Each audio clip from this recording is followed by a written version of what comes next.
Welcome to our channel വിനാസ് പഹേലി. അപ്പോൾ ഇന്നത്തെ വീഡിയോയിൽ നമ്മൾ സംസാരിക്കാൻ പോകുന്നത് എനിക്ക് തോന്നുന്നു കഴിഞ്ഞ വീക്കാണെന്നുണ്ട് ഞാൻ ഒരു വീഡിയോ ഇട്ടുണ്ടായിരുന്നു ബിഗ് ബോസ് ഫൈനലിന് ശേഷം ബിഗ് ബോസ് വിന്നർ എന്ന് പറഞ്ഞിട്ടൊരു വീഡിയോ ചെയ്തിട്ടുണ്ടായിരുന്നു. അപ്പോൾ അത് ആക്ച്വലി ഞാൻ ബിഗ് ബോസിൻ്റെ എനിക്ക് തോന്നുന്നു 2-3 വീഡിയോ ആണ് ഞാൻ ചെയ്തിരിക്കുന്നത്. അതെ 2-3 വീഡിയോ ചെയ്തിട്ടുണ്ട്. അപ്പോൾ അതിലൊക്കെ ഞാൻ ബിഗ് ബോസിൻ്റെ കാര്യങ്ങളൊക്കെ ഞാൻ കൂടുതലായിട്ട് സംസാരിച്ചിട്ടുണ്ട്. പിന്നെ കുറച്ച് അപ്സര ഔട്ടായതിനു ശേഷം പിന്നെ ഞാൻ വീഡിയോസൊന്നും ചെയ്തില്ല, കാരണം കുറേ അൺഫെയർ ആയിട്ടുള്ള കാര്യങ്ങളുണ്ട്. അപ്പോൾ നമ്മളിത് കുറേ പേര് അതിനെക്കുറിച്ച് സംസാരിക്കണം, പിന്നെ വീണ്ടും അത് റിപ്പീറ്റ് ചെയ്തൊരു കണ്ടന്റ് ആക്കണ്ടല്ലോ എന്ന് വെച്ചിട്ട് ഞാൻ പിന്നെ അതിനെക്കുറിച്ച് സംസാരിച്ചിട്ടില്ല. പിന്നെ അതിൻ്റെ ഇടയ്ക്ക് അഫ്സലിൻ്റെ വീഡിയോസൊക്കെ ഉണ്ടായിരുന്നു, ജാസ്മിൻ ആൻഡ് ഇഷ്യൂസിലുള്ള അഫ്സലിൻ്റെ വീഡിയോ ഇൻസ്റ്റാഗ്രാമിൽ പോസ്റ്റ് ചെയ്തതിനെ കുറിച്ചൊക്കെ കുറേ കാര്യങ്ങളൊക്കെ സംസാരിച്ചിരുന്നു. അപ്പം ഞാനത് കൂടുതൽ സംസാരിക്കാന്ന് വെച്ച് കഴിഞ്ഞാൽ അത് നമുക്ക് അറിയേണ്ട കാര്യമില്ല, കാരണം നമ്മൾ ബിഗ് ബോസ് എന്നുള്ള ഒരു ഗെയിമിനെ കുറിച്ച് മാത്രമേ അതിൽ സംസാരിക്കുന്നുള്ളൂ. പിന്നെ അവരെ പേഴ്സണൽ ലൈഫിൽ കയറി നമുക്ക് കൂടുതലായിട്ട് സംസാരിക്കേണ്ട കാര്യമില്ല എന്ന് എനിക്ക് തോന്നി. അതുകൊണ്ടാണ് ഞാൻ വീഡിയോസൊന്നും പിന്നീട് ചെയ്യാഞ്ഞത്. കാരണം അവർ പുറത്ത് വന്ന് ഡീൽ ചെയ്യേണ്ട കാര്യങ്ങളാണ്. അപ്പോൾ അതിൽ നമുക്ക് എന്തോ സംസാരിക്കണം. എനിക്ക് പേഴ്സണലി ജാസ്മിനും അറിയില്ല, എനിക്ക് പേഴ്സണലി അഫ്സലിനും അറിയില്ല, എനിക്ക് ആരും അറിയില്ല. നമ്മൾ ബിഗ് ബോസ് എന്ന ഷോയിനെ കണ്ട് മാത്രം വിലയിരുത്തിയാണ് സംസാരിച്ചത്.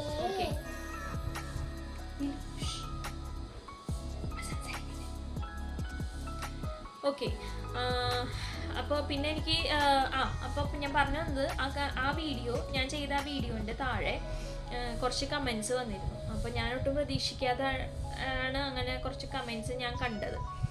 അപ്പോൾ എനിക്ക് അതിന് ശേഷം വീഡിയോ അതിനൊരു റിപ്ലൈ പോലെ ഒരു വീഡിയോ ചെയ്യുന്നുണ്ടായിരുന്നു. എനിക്ക് അതിനുള്ള ടൈം കിട്ടിയില്ല. ആക്ച്വലി പില്ലുൻ്റെ ബർത്ത്ഡേ ആയിരുന്നു, പിന്നെ പില്ലുന് വയ്യായിരുന്നു. അപ്പോൾ എനിക്ക് എന്താ പറയുക, അതിനെക്കുറിച്ച് സംസാരിക്കാൻ സത്യം പറഞ്ഞാൽ ഒരു ഗ്യാപ്പ് കിട്ടിയില്ല. അപ്പോൾ അതുകൊണ്ടാണ് കുറച്ച് വീഡിയോ ഇപ്പോൾ ലേറ്റ് ആയത്, ഒരു 1 വീക്ക് ലേറ്റായി കമൻറ്റ് വന്നതിന് ശേഷം, ആ വീഡിയോ ഇട്ടതിന് ശേഷം. അപ്പം ആക്ച്വലി ആ വീഡിയോനെ കുറിച്ച് എനിക്ക് പറയാനുള്ളത് എന്താണെന്ന് വെച്ചിട്ടുണ്ടെങ്കിൽ, വീഡിയോ കണ്ട് കുറേ പേര് മിസ്അണ്ടർസ്റ്റാൻഡ് ആയിട്ടുണ്ട്. കാരണം എന്ന് വെച്ച് കഴിഞ്ഞാൽ കുറേ പേർക്ക് തെറ്റിദ്ധാരണ സംഭവിച്ചിട്ടുണ്ട്. അതാണ് ആക്ച്വലി അതിൽ സംഭവിച്ചത്. പിന്നെ എൻ്റെ വീഡിയോസ് കാണുന്നവർ എനിക്ക് തോന്നുന്നു എൻ്റെ മുൻപത്തെ വീഡിയോസ് കണ്ടിട്ടില്ല. അപ്പോൾ ഈ ഒരു വീഡിയോ കണ്ടവർ മുൻപത്തെ വീഡിയോ കണ്ടിട്ടില്ല. ആ വീഡിയോയിൽ ക്ലിയർ ആയിട്ട് ഞാൻ ജാസ്മിനെ കുറ്റപ്പെടുത്തി, അതായത് ഒരാളെ ടാർഗറ്റ് ചെയ്ത് സംസാരിച്ചതല്ല. എന്താ പറയുക, നമ്മൾ ബിഗ് ബോസിൽ കണ്ട എനിക്ക് തെറ്റെന്ന് തോന്നിയ കാര്യങ്ങൾ ഞാൻ അതിൽ സംസാരിച്ചിട്ടുണ്ട്. അല്ലാണ്ട് ജാസ്മിൻ എന്ന വ്യക്തിനെ ഞാൻ ടാർഗറ്റ് ചെയ്ത് സംസാരിച്ചിട്ട് വീഡിയോ ചെയ്തിട്ടില്ല. അപ്പോൾ അതിൽ അൺഫെയർ ആയിട്ട് നടന്ന കാര്യങ്ങൾ, അതിപ്പോൾ ഏത് കണ്ടസ്റ്റൻ്റെ ഭാഗത്തുള്ള കാര്യങ്ങളാണെങ്കിലും എനിക്ക് അൺഫെയർ ആയിട്ട് തോന്നി. ഞാനെന്ന ഇൻഡിവിജ്വൽ എന്നുള്ള രീതിയിൽ ഞാനതിൽ എൻ്റെ വീഡിയോയിൽ സംസാരിച്ചിട്ടുണ്ട്. അങ്ങനെ അതാണ് ഞാൻ സംസാരിച്ചിട്ടുള്ളത്. അപ്പോൾ അങ്ങനെ ജാസ്മിനെ ഇപ്പോൾ നിങ്ങളുടെ ഭാഷയിൽ പറയുകയാണെങ്കിൽ ഞാൻ കുറ്റപ്പെടുത്തി അല്ലെങ്കിൽ നെഗറ്റീവ് എന്നുള്ള നിലയിൽ സംസാരിച്ചിട്ടുണ്ട്. അപ്പോൾ ആ വീഡിയോ ഒന്നും കണ്ടിട്ടില്ല എന്ന് തോന്നുന്നു. അതിന് ശേഷമാണ് ഇപ്പോൾ എന്താ പറയുക, ഈ വീഡിയോയുടെ അടിയിൽ ഇത്രയധികം കമൻറ്റ്സ് വന്നത്. ഞാൻ ജാസ്മിൻ സപ്പോർട്ടറാന്ന് പറഞ്ഞിട്ട് ഞാൻ എവിടെ ജാസ്മിനെ സപ്പോർട്ട് ചെയ്തെന്ന് എനിക്ക് മനസ്സിലാവുന്നില്ല. ഞാൻ ആക്ച്വലി ഞാൻ പറഞ്ഞല്ലോ, ഞാൻ അതിൽ പറഞ്ഞിരുന്നു, അതായത് ജാസ്മിൻ, ഞാൻ ഉദ്ദേശിച്ചത് ഇത്രയാണ്, ജാസ്മിൻ ഇത്രയൊക്കെ കാണിച്ചു കൂട്ടിയിട്ട് അവൾ ടോപ്പ് 3 എത്തി. പക്ഷെ അവൾ അതിലും സർപ്രൈസ്ഡ് ആയി. കാരണം അവൾ ശരിക്കും ടോപ്പ് 2 പ്രതീക്ഷിച്ചിരുന്നു എന്ന് എനിക്ക് ഫീൽ ചെയ്യണം. ടോപ്പ് 2 അവൾ പ്രതീക്ഷിച്ചിരുന്നു. പക്ഷേ ടോപ്പ് 3 ആയപ്പോൾ തന്നെ അവൾ തന്നെ അത്ഭുതപ്പെട്ടു.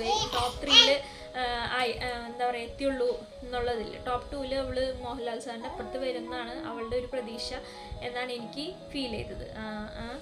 എനിക്ക് തോന്നുന്നു പലർക്കും ആ ഒരു അഭിപ്രായം ഉണ്ട്. അപ്പോൾ അങ്ങനെ, അപ്പോൾ അതാണ് ഞാൻ ഉദ്ദേശിച്ചത്. അല്ലാണ്ട് അവൾ ചെയ്തതന്നെ അവൾ ബിഗ് ബോസിൽ പിന്നെ ഒരു കണ്ടസ്റ്റൻ്റ് നിലയിൽ ജാസ്മിനെ മുഴുവനായിട്ട് നമുക്ക് ആ ഒരു നിലയിൽ നമുക്ക് കുറ്റപ്പെടാം. അവൾ പേഴ്സണൽ ലൈഫിൽ ഇൻ്റർഫിയർ ചെയ്യല്ല ഞാൻ കേട്ടോ. പേഴ്സണൽ ലൈഫിൽ അവൾ അങ്ങനെ ഒരു കാര്യം ചെയ്തിട്ടുണ്ടെങ്കിൽ അത് വളരെ മോശപ്പെട്ട കാര്യമാണെന്ന് ഞാൻ മുൻപും വീഡിയോയിൽ പറയുന്നുണ്ട്, ഇപ്പോഴും പറയുന്നുണ്ട്. ഓക്കെ, അപ്പോൾ കണ്ടസ്റ്റൻ്റ് നിലയിൽ അവൾക്ക് ഒരു ലക്ഷ്യബോധമുണ്ട്. എന്താ പറയുക, ഗെയിം കളിക്കേണ്ടതല്ലായാലും എങ്ങനെ കളിക്കണം എന്നുള്ളത്, അല്ലെങ്കിൽ ഒരു വ്യക്തമായ പ്ലാന്, അല്ലെങ്കിൽ അഭിപ്രായങ്ങൾ പറയാനുള്ള ചങ്കൂറ്റം, എന്താ പറയുക, എന്തും എടുത്ത് സംസാരിക്കാനുള്ള ചങ്കൂറ്റം, അതും വലിയൊരു കാര്യമാണ്. നമ്മൾ മിണ്ടാതിരുന്നുകൊണ്ടും കുറേ കാര്യമില്ല. പിന്നെ പറയണത് മുഴുവൻ എല്ലാം ശരിയുമല്ല, അതുകൊണ്ട്. അപ്പം എല്ലാം ആവശ്യമാണ്, എല്ലാം ആവശ്യമായിട്ട് രീതിയിൽ അവൾ അതിൽ നിൽക്കണമുണ്ട്. പിന്നെ ഗബ്രിയെ ഡിപ്പെൻഡ് ചെയ്തു എന്നുള്ള പറയണതിൽ അതിൽ വലിയ തെറ്റൊന്നുമില്ല.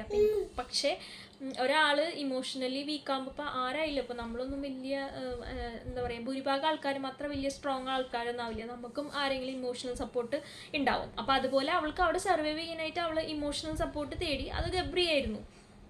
അത് പാണ് പെണ്ണെന്നൊന്നുമില്ല, അതിൽ തെറ്റ് പറയാൻ പറ്റില്ല. പക്ഷേ അത് ലിമിറ്റ് വിട്ടുപോയി. കാരണം പ്രത്യേകിച്ച് അവൾക്ക് ഓൾറെഡി പറയുന്നുണ്ട് പുറത്തൊരാളെ ഇഷ്ടമായിരുന്നു.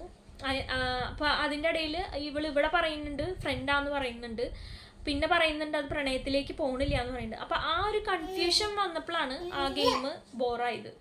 ആക്ച്വലി ജാസ്മിൻ്റെ നെഗറ്റീവ് തുടങ്ങിയത് അവിടെയാണ്. കാരണം അവള് പറയേണ്ട കാര്യങ്ങൾ പറയേണ്ട രീതിയിൽ നമ്മൾ ആക്സെപ്റ്റ് ചെയ്ത് അതേപോലെ എടുക്കണമെന്നുണ്ടെങ്കിൽ അവർക്കും വ്യക്തിപരമായിട്ട് അങ്ങനത്തെ ഒരു സ്റ്റാൻഡും വേണമല്ലോ. അപ്പോഴാണല്ലോ നമ്മൾ ഒരാൾ പറയുമ്പോൾ അത് നമുക്ക് ആക്സെപ്റ്റ് ചെയ്യാനും തോന്നുന്നത്. അതുകൊണ്ട് തന്നെ പല കാര്യങ്ങളും പിന്നീട് ജാസ്മിൻ പറയുമ്പോൾ എല്ലാവർക്കും ഇറിറ്റേറ്റ് ആയിട്ട് തോന്നിയിരുന്നത്. അത് പറഞ്ഞിട്ട് കാര്യമില്ല. പിന്നെ അവരുടെ പേഴ്സണൽ ഹൈജീനെ കുറിച്ച് നമുക്ക് അതും അവരുടെ പേഴ്സണൽ കാര്യങ്ങൾ, അതിൽ നമുക്ക് ഇൻ്റർഫിയർ ചെയ്ത് സംസാരിക്കാൻ കാര്യമില്ല. ഓക്കെ, അപ്പം ഇത്രയാണ് എനിക്ക് പറയാനുള്ളത്. പിന്നെ എൻ്റെ ഭാഗത്തുനിന്ന് വന്ന തെറ്റ് എന്ന് പറയുന്നത്, ഞാൻ ഉദ്ദേശിച്ചത് പറഞ്ഞു വന്നപ്പോൾ കേൾക്കണവർക്ക് അത് മാറിപ്പോയി, അതാണ് ഉണ്ടായത്. അപ്പോൾ അതൊരു തെറ്റിദ്ധാരണ സംഭവിച്ചതാണ്. അല്ലാണ്ട് ഞാൻ ആരും എന്താ പറയുക, ഇന്നാള് വളരെ നെഗറ്റീവാണ്, ഇന്നാള് അങ്ങനെയാണ് എന്നല്ല എന്ന് ചോദിച്ചു. കമ്പയർ ചെയ്താണ് ഞാൻ സംസാരിച്ചത്. ഇപ്പോൾ ഒരു കാര്യം കൂടി പറയാം. ജിൻഡോ അർജുൻ്റെ കേസ് പറഞ്ഞു. ജിൻഡോയുടെ കാര്യം പറയുകയാണെങ്കിൽ, ജിൻഡോ തുടക്കത്തിലേ വന്നപ്പോൾ ആളും ശരിക്കും കൺഫ്യൂസ്ഡ് ആയിരുന്നു, എന്താ ചെയ്യേണ്ടതെന്ന് അറിയില്ല. ആൾക്ക് കുറേ അതിൻ്റെ ഇടയ്ക്ക് ഹേറ്റേഴ്സ് വന്നപ്പോൾ ആള് ടോട്ടലി എന്താ പറയുക, കൂടുതലും എതിർത്ത് സംസാരിച്ച്, ഷൗട്ട് ചെയ്ത് സംസാരിച്ച്, അല്ലെങ്കിൽ ആൾ തന്നെ പറഞ്ഞിട്ടുണ്ട് ഞാൻ വഴക്കുണ്ടാക്കാൻ വേണ്ടിയിട്ട് എന്തോ ചായയുടെ കേസ് വന്ന് വഴക്കുണ്ടാക്കാൻ വേണ്ടി വഴക്കുണ്ടാക്കിച്ചു എന്ന് പറയുന്നുണ്ട്. പിന്നെ ആൾക്ക് ഗെയിം കളിക്കുമ്പോഴായാലും ഒരു എന്താ പറയുക, ഒരു പ്ലാനിങ് ഒന്നുമില്ല ആൾക്ക്. എപ്പോഴും ആളുടെ കുറേ പ്ലാനിങ്ങുകൾ തെറ്റിപ്പോവാറുണ്ട്. എന്താ പറയുക, വ്യക്തിപരമായിട്ടൊരു പ്ലാനിങ് എനിക്ക് തോന്നിയിട്ടില്ല. അപ്പോൾ അത് വർക്കൗട്ട് ആവാറില്ല ഗെയിമിൽ. ആ മൊബൈലിൻ്റെ ഒരു ഗെയിം ഉണ്ടായപ്പോൾ അതിലൊക്കെ ഉണ്ടായിരുന്നു.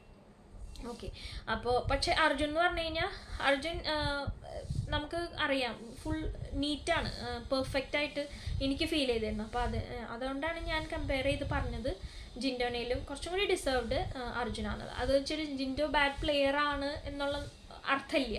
ഓക്കെ, സെക്കൻഡിൽ അർജുൻ വന്നപ്പോൾ കുറച്ചും കൂടി ബെറ്റർ ആയിരുന്നു എന്നാണ്. അത് എൻ്റെ ഒരു ഇൻഡിവിജ്വൽ അഭിപ്രായമാണ് ഞാൻ പറഞ്ഞത്.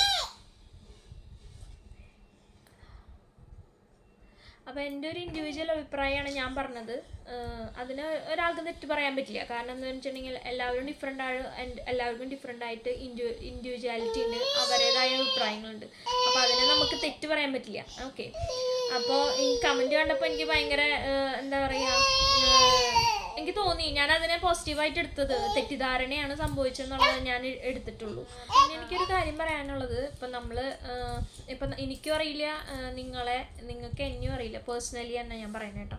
പേഴ്സണലി നമുക്ക് അങ്ങോട്ടും അറിയില്ല. അപ്പം നമ്മൾ അവരെ മനസ്സിൽ എന്താണെന്നുള്ളത് നമുക്കറിയില്ല. അപ്പോൾ ഒരിക്കലും അങ്ങനെ ഒരു രീതിയിൽ ഒരാളെ ഇങ്ങനെ ഷൂട്ടപ്പ് ചെയ്ത് പറയരുത് എന്നാണ് എനിക്ക് തോന്നിയത് കമൻസ് വായിച്ചപ്പോൾ. ഓക്കെ, പിന്നെ ആഫ്റ്റർ ഓൾ അതൊരു ഗെയിമാണ് തന്നെയല്ല, അത് ഒരു റിയാലിറ്റി ഷോ അതിൻ്റെ രീതിയിൽ എടുക്കേണ്ട കാര്യമാണ്. നമ്മൾ അതിനെക്കുറിച്ച് അഭിപ്രായങ്ങൾ പറയുന്നു എന്നതിലുള്ളൂ. അപ്പോൾ അഭിപ്രായങ്ങൾ പറയുന്നത് കൊണ്ട് കുഴപ്പമില്ല. പക്ഷേ ഒരാളിങ്ങനെ എന്താ പറയുക, പേഴ്സണലി അറിയാതെ അല്ലെങ്കിൽ അവർ പറഞ്ഞത് എന്താണെന്ന് കേൾക്കാതെ ചാടിക്കറി ഇങ്ങനെ കമൻസ് ഇടുന്നത് ശരിയായിട്ട് എനിക്ക് തോന്നിയില്ല. കമൻസ് ഇടുന്നതുകൊണ്ട് കുഴപ്പമില്ല, അഭിപ്രായങ്ങൾ പറയാൻ ഞാൻ പറഞ്ഞല്ലോ, ഇൻഡിവിജ്വൽ ആണ് എല്ലാവരും, എല്ലാവർക്കും പല അഭിപ്രായങ്ങളാണ്, എല്ലാവരും ഡിഫറെൻ്റ് ആണ്. അപ്പോൾ അഭിപ്രായങ്ങൾ പറയാം, പ്രശ്നമില്ല. പക്ഷെ അത് പറയേണ്ടത് നല്ല രീതിയിൽ പറയാന്നുള്ളത് നല്ലതാണെന്ന് എനിക്ക് തോന്നി. അതൊന്നും എനിക്ക് പറയണമെന്നുണ്ടായിരുന്നു. അപ്പോൾ നമുക്ക് പറയണത് കൊണ്ട് കുഴപ്പമില്ല, നല്ല രീതിയിൽ പറയാം. ഓക്കെ, ഇത്ര കാര്യങ്ങൾ എനിക്ക് സംസാരിക്കണം എന്നുണ്ടായിരുന്നു. പിന്നെ അപ്പോൾ ബിഗ് ബോസ് കഴിഞ്ഞു, ഇനിയിപ്പോൾ അതിനെക്കുറിച്ച് നമുക്ക് കൂടുതൽ സംസാരിക്കേണ്ട കാര്യമില്ല. ഇപ്പോൾ ഞാൻ പിന്നീട് വീഡിയോ ഞാൻ പറഞ്ഞല്ലോ, പിന്നീട് വീഡിയോ ഇടാഞ്ഞതും അതാണ്. അപ്പോൾ ഇന്നലെ ജാസ്മിൻ്റെ പുതിയ വീഡിയോ വന്നിട്ടുണ്ടായിരുന്നു. അപ്പോൾ അവൾ അതിൽ കൂടുതൽ കാര്യങ്ങൾ സംസാരിച്ചപ്പോൾ അവൾ ചെയ്തതിൽ അവൾക്കൊരു റിഗ്രറ്റും തോന്നുന്നില്ല. അവൾ ഫുള്ളി കോൺഫിഡൻ്റ് ആണ്. ഇപ്പോൾ നമ്മൾ കണ്ടൊരു നിലയിലാണെങ്കിൽ അവൾ തെറ്റ് ചെയ്തിട്ടുണ്ട്, പക്ഷേ അതിൽ ആൾക്ക് നെവർ മൈൻഡ്, ആൾക്ക് യാതൊരു അതിൽ പ്രശ്നമില്ല. അപ്പോൾ പിന്നെ നമ്മളതിൽ മുകളിൽ സംസാരിക്കണമല്ലേ, ആഫ്റ്റർ ഓൾ അവരുടെ ലൈഫാണ്, അവർ പേഴ്സണൽ ലൈഫ്, അവർ എങ്ങനെയാണെന്ന് വെച്ചാൽ അവർ ഡീൽ ചെയ്യും. അപ്പോൾ നമ്മൾ കൂടുതൽ ഇവിടെ സംസാരിച്ചിട്ടും കാര്യമില്ല. അപ്പോൾ ഞാനിപ്പോൾ ഇന്ന് വീഡിയോയിൽ സംസാരിക്കാൻ ഉദ്ദേശിച്ചത് ഇത്ര കാര്യങ്ങളാണ്. കാരണം എനിക്ക് അതിനൊരു മറുപടി, ഒരു ക്ലാരിറ്റി എനിക്ക് കൊടുക്കണമെന്നുണ്ടായിരുന്നു. അതാണ് ഞാൻ ഇത്രയും കാര്യങ്ങൾ അതിനെക്കുറിച്ച് പറഞ്ഞത്. ഞാൻ ഉദ്ദേശിച്ചത് ഇന്നതാണ്. ഞാനൊരു ജാസ്മിൻ ഫാനും അല്ല. ആക്ച്വലി ഞാൻ ആ ബിഗ് ബോസിൽ ഒരാളുടെ ഫാനല്ല. ആക്ച്വലി ഞാൻ ആഗ്രഹിച്ചത് വേറൊരാൾ ജയിക്കണം എന്നാണ്. നമുക്കൊരാഗ്രഹം ഉണ്ടാവുമല്ലോ അങ്ങനെയെന്നുള്ള ഉദ്ദേശത്തിൽ. പക്ഷേ കോമൺലി ഉള്ള അഭിപ്രായമാണ് ഞാൻ പറഞ്ഞത്. പൊതുവെ ഞാൻ പറയാൻ ഉദ്ദേശിക്കുന്ന കാര്യങ്ങൾ പൊതുവെ എല്ലാവർക്കും ഒരു അഭിപ്രായമുള്ള കാര്യങ്ങളാണ് ഞാൻ എൻ്റെ വീഡിയോയിലൂടെ ഞാൻ പറഞ്ഞത്. ഓക്കെ, അപ്പോൾ ഞാനിപ്പോൾ ബിഗ് ബോസിൽ പല കാര്യങ്ങളും കണ്ടിട്ട് എൻ്റെ മനസ്സിൽ വരുന്ന കാര്യങ്ങൾ പൊതുവെ നോക്കുമ്പോൾ എല്ലാവർക്കും അത് മാച്ചിങ് ആയിട്ട് പോകുന്നുണ്ട്. അപ്പോൾ എനിക്ക് തോന്നി എന്താ പറയുക, ശരിയാണ് എന്നുള്ളത്. അപ്പോൾ അതിനെക്കുറിച്ച് മാത്രമാണ് ഞാൻ സംസാരിച്ചിട്ടുള്ളൂ. ഓക്കെ, അല്ലാണ്ട് ഞാൻ വ്യക്തിപരമായി ഒരാളെ ടാർഗറ്റ് ചെയ്ത് ഞാൻ അങ്ങനെ ഹെയ്റ്റായിട്ട് സംസാരിച്ചിട്ടില്ല. അതിലെനിക്ക് നല്ല വിശ്വാസമുണ്ട്. അതുകൊണ്ടാണ് ഞാൻ അതിൽ ക്ലാരിറ്റി കൂടുതലായിട്ട് സംസാരിക്കണമെന്ന് ഉദ്ദേശിച്ച് ഈ വീഡിയോ ചെയ്തത്. ഓക്കെ, അപ്പോൾ ബിഗ് ബോസ് കഴിഞ്ഞു, വിന്നർ അവരവരുടെ ലൈഫ് അവരിതായിട്ട് പോയി. പിന്നെ എല്ലാവരും വിഷ് ചെയ്യുക എന്നുള്ളത് നമ്മളൊരു ഇതാണ്. അതുകൊണ്ട് ഞാൻ കോമൺലി എല്ലാവരും ആ വീഡിയോയിൽ വിഷ് ചെയ്തിട്ടുണ്ടായിരുന്നു. അവരെ രീതിയിൽ അവരെ ലൈഫ് മുന്നോട്ട് കൊണ്ടുപോട്ടെ. ഓക്കെ, അങ്ങനെ. അപ്പോൾ ഇത്രയൊക്കെയാണ് എനിക്ക് പറയാനുള്ളത്. ഓക്കെ, അപ്പോൾ പിന്നെ നല്ല ചുമയുണ്ട്, വയ്യ അവൾക്ക്. അപ്പോൾ എന്നാൽ ഡോക്ടറെ അടുത്ത് കാണിച്ച് മരുന്നൊക്കെ കഴിക്കുന്നുള്ളൂ. ഓക്കെ, അപ്പോൾ ഇത്രയേ ഉള്ളൂ നമ്മുടെ ഇന്നത്തെ വീഡിയോ. എനിക്ക് തോന്നുന്നു ഞാൻ എല്ലാം സംസാരിച്ചു എന്ന്. പിന്നെ ബിഗ് ബോസ് കഴിഞ്ഞു, ഇപ്പോൾ അതിനെക്കുറിച്ച് ഇനി സംസാരിക്കേണ്ട കാര്യമില്ലല്ലോ.